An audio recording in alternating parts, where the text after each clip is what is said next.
أعوذ بالله من الشيطان اللعين الرجيم بسم الله الرحمن الرحيم. આપણા આકા અને મૌલા સૈયદ શુહદા ઇમામ હુસૈન ઇબ્ન અલી અલૈહિ સલાતુ વસલામ ફરમાવે છે, ઇન્ના અહલ બૈત નુબુવા વ મઅદન રિસાલા વ મુખ્તલફ મલાઇકા, કે અમો નુબુવતની અહલે બેત છીએ અને રિસાલતનો ચશ્મો છીએ અને મલાઇકાઓનો આવજાવ છીએ. બેના ફતહ અલ્લાહ વ બેના યખ્તમ, કે અમારાથી ખુદાબંદી કરીમે શરૂ કર્યું અને અમારાથી ખતમ કરશે. વ યઝીદ શારિબુલ ખમર, અને યઝીદ એ શરાબોને પીનાર છે. વ રાકિબુલ ફુજૂર, અને ગુનાહના કામોને કરનાર છે. وقاتل النفس المحترمة, અને તે મુહતરમ નફ્સને કતલ કરનાર છે. ومثلي لا يبايع مثله, અને મારા જેવા કદી પણ તેના જેવાની બૈયત નહીં કરે. અઝીઝાને મુહતરમ, ઇમામ હુસૈન અલૈહિસ સલામના આ મહાન કલામ ના પછવારી ઘણી વસ્તુ સમાયેલી છે. પહેલા તો અહલે બેત નુબુવત અમો છીએ, યાની કે એ અહલે બેત કે જેના ઉપર રહેમતુલ્લાહ વ બરકાતુહુ, કે અલ્લાહની રહેમત અને બરકતો અહલે બેત ઉપર થાય, એ હુસૈન અલૈહિસ સલામ તે અહલે બેતને રિપ્રેઝન્ટ કરે છે.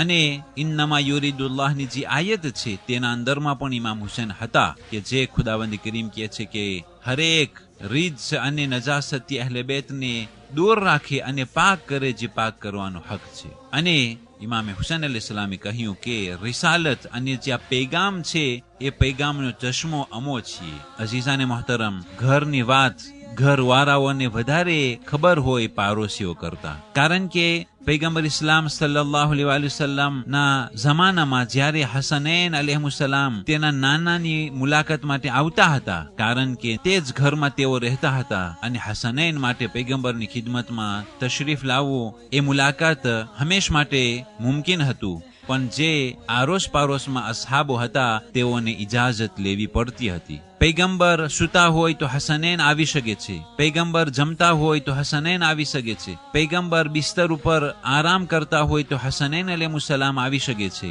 પૈગંબર ઇસ્લામ સલ્લલ્લાહુ અલૈહિ વસલ્લમ સુફરા ઉપર બેઠા હોય તો હસનૈન અલૈહિસ્સલામ આવી શકે છે. અને પૈગંબર ઇબાદત કરતા હોય, નમાઝ પઢતા હોય કોઈ પણ હાલતમાં, ત્યાં સુધી કે સજદાની હાલતમાં અગર જો ઇમામે હુસૈન અલૈહિસ્સલામ ને પૈગંબરના વાંસા ઉપર આવી જવું હોય તો તે ઇમામે હુસૈન માટે મુમકિન હતું. પણ કોણ આરોસ પારોસમાં તે અસહાબો છે કે જેઓ માટે આ પ્રમાણે મુમકિન હોય, તેઓની ઇજાઝત માંગવી પડે, પૈગંબર રજા આપે ત્યારે તેઓ દાખલ થાય, અને થોડોક ટાઈમ બેસી અને તેઓ નીકળી જતા હતા. પણ એ હસનૈન માટે આ બધી વસ્તુ મુમકિન હતું. વ મુખ્તલફિલ મલાઇકા, અને મલાઇકા જ્યારે નાઝિલ થતા હતા તો એ જ ઘરમાં વહી ઉતરતી હતી, અને એ જ ઘરમાં હસનૈન અલૈહિસ્સલાતુ વસ્સલામ મોટા થયા હતા. અને આ ઝુલાવાનો જે વાક્યાઓ છે કે જિબ્રાઈલ ઇમામે હુસૈન અલૈહિસ સલામના ઝુલાને ઝુલાવતા હતા. બેના ફતહ અલ્લાહ, અમારાથી ખુદાવંદી કરીમે શરૂ કર્યું અને અમારાથી ખુદાવંદી કરીમ ખતમ કરશે. યાની કે હઝરતે મહેદી અલૈહિસ્સલામ એ પણ અહલે બેતમાંથી છે, અને સૌથી છેલ્લા અગર જો દુનિયામાં કોઈ ઇન્સાન જીવતું હશે તો તે સૌથી છેલ્લે કયામતના દિવસ પહેલા એ પણ એક અહલે બેત અલૈહિસ્સલાતુ વસ્સલામના નસલમાં એક ઇમામ હશે. અને સામે પારીએ યઝીદ ઇબ્ન મુઆવિયા, કે જે ખુલ્લે આમ ગુનાહ કરનાર છે, કે જે શરાબ પીનાર છે અને ગુનાહો કરનાર છે અને કાતિલ છે, નફસે મુહતરમાને કતલ કરે છે. આટલા મોટા મોટા ગુનાહ કરવા વાળો યઝીદ ખિલાફતમાં આવી અને બૈયત માંગે છે. અને હુસૈન ઇબ્ન અલી કે જે આટલા પાકો પાકીઝા અને પૈગંબરના વારસદાર અને તે ધર્મના હિફાજતના ઘારા, કેવી રીતના ઇમામ હુસૈન જેવા આઝીમ શખ્સિયત યઝીદ જેવા ઝલીલ અને પસ્ત અને વહશી જાનવર જેવા ઇન્સાનની બૈયત કરી શકે. હરગીઝ ઇમામ હુસેને કહ્યું, મારા જેવા કદી પણ યઝીદ જેવાની બૈયત નહીં કરે. ઇમામ હુસેન અલૈહિસ્સલામ એમ ન કહ્યું કે હુસેન યઝીદની બૈયત ના કરી શકે, પણ કહ્યું મારા જેવા યઝીદ જેવાની બૈયત ના કરી શકે. એટલા માટે અહીં હુસેન અને યઝીદ શખ્સનો કઈ પ્રોબ્લેમ ન હતો, પણ હુસેનિયત અને યઝીદિયતના વચમાં તકલીફ હતી. કારણ કે જ્યારથી હાબીલ અને કાબીલનો વાક્યો બન્યો ત્યારથી હાબીલ હુસેનિયત અને કાબીલ યઝીદિયત આ બે હક અને બાતિલના વચમાં હંમેશા લડાઈ થઈ છે. ફિરૌન યઝીદિયત અને જનાબે મૂસા હુસેનિયત. જનાબ ઇબ્રાહીમ અલૈહિસ્સલામ ઇમામ હુસેનના દાદા એ હુસેનિયત અને નમરૂદ યઝીદિયત. એ જ પ્રમાણે મોટા મોટા મુજતહિદો એ હુસેનિયત અને તે જમાનાના ઝાલિમો યઝીદિયત. કદી પણ શહીદ મોહમ્મદ બાકિર સદ્ર એ સદ્દામની બૈયત ન કરી અને તે ખરાબ રીતના મોતને ઇખ્તિયાર કર્યું, શહાદતને કબૂલ કર્યું, પણ સદ્દામ જેવા ઝાલિમના જુલ્મના સામે કદી પણ ચૂપ ન રહ્યા. એ જ પ્રમાણે હંમેશ માટે હક અને બાતિલની લડાઈ રહેવાની છે. અને બાતિલના અંદરમાં ભલે તેઓ જાહેરમાં એ કુરાન લઈ લઈને કોર્ટોમાં આવતા હોય અને નમાઝોના ટાઈમમાં તેઓ નમાઝ કાયમ કરતા હોય અને ફરેબો આપતા હોય, જે પ્રમાણે મુઆવિયાએ નેઝા ઉપર એ કુરાનને બલંદ કરી અને મુસલમાનોને ફરેબ દીધો હતો, એ જ પ્રમાણે સદ્દામે ઝાલિમ હાથમાં કુરાન લઈ અને સર્વે મુસલમાનોને ફરેબ અને દગો દઈ રહ્યો છે. જાહેરમાં ભલે આ પ્રમાણે વર્તતો હોય, પણ એ ઝાલિમ, કાતિલ અને ખરાબ કામ કરનાર અને શરાબ પીનાર સદ્દામે ઝાલિમ જેવાની બૈઅત અને તેની હુકુમતને કબૂલ કરવો કદી પણ તે ઉલમા કે જે ઇમામે હુસૈન અલૈહિસ્સલામના નકશે કદમ ઉપર અમલ કરતા હોય કદી પણ હુસૈનિયત યઝીદિયતની બૈયત નહીં કરે.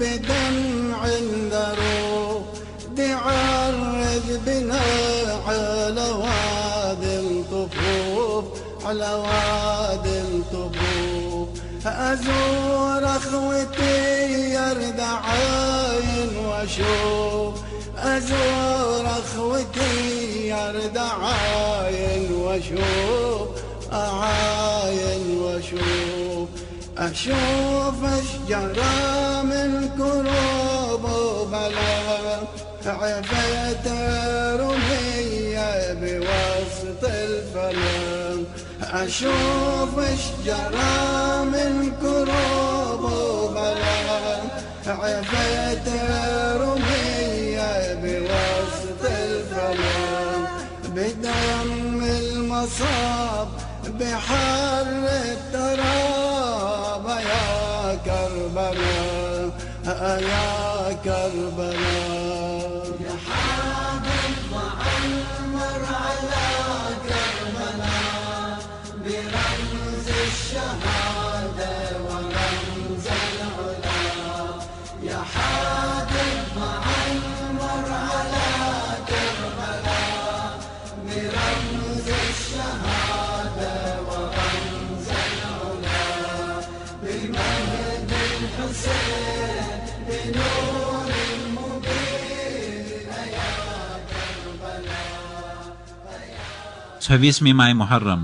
આજની તારીખોમાં હસન મુસલ્લસ કે જે ઇમામ હસન અલૈહિસ્સલામના પોતરા હતા એ શહીદ થયા અને મંસૂરના કેદખાનામાં તે હતા અને કેદખાનાના અંદરમાં શહીદ થયા. અને એવું કેદખાનું હતું કે રાત અને દિવસ ખબર નહોતી પડતી. અને આ અલી ઇબ્ન અલ હસન અલ મુસલ્લસ એવા નેક અને પરહેઝગાર હતા કે કેદખાનાના અંદરમાં નમાઝની જ હાલતમાં તે રહેતા હતા. 45 વર્ષની વયમાં સજદાની હાલતમાં તે શહીદ થયા હતા.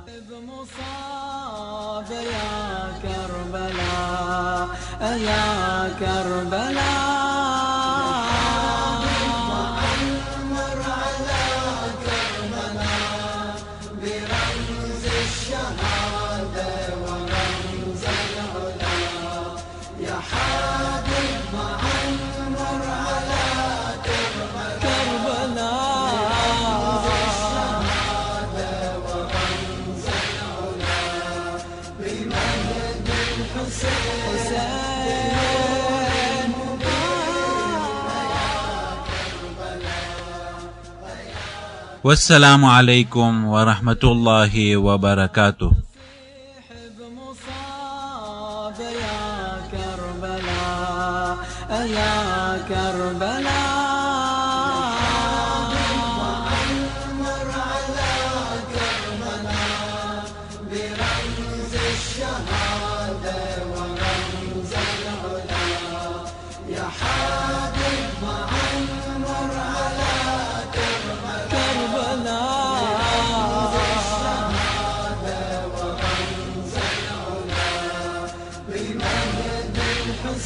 حسين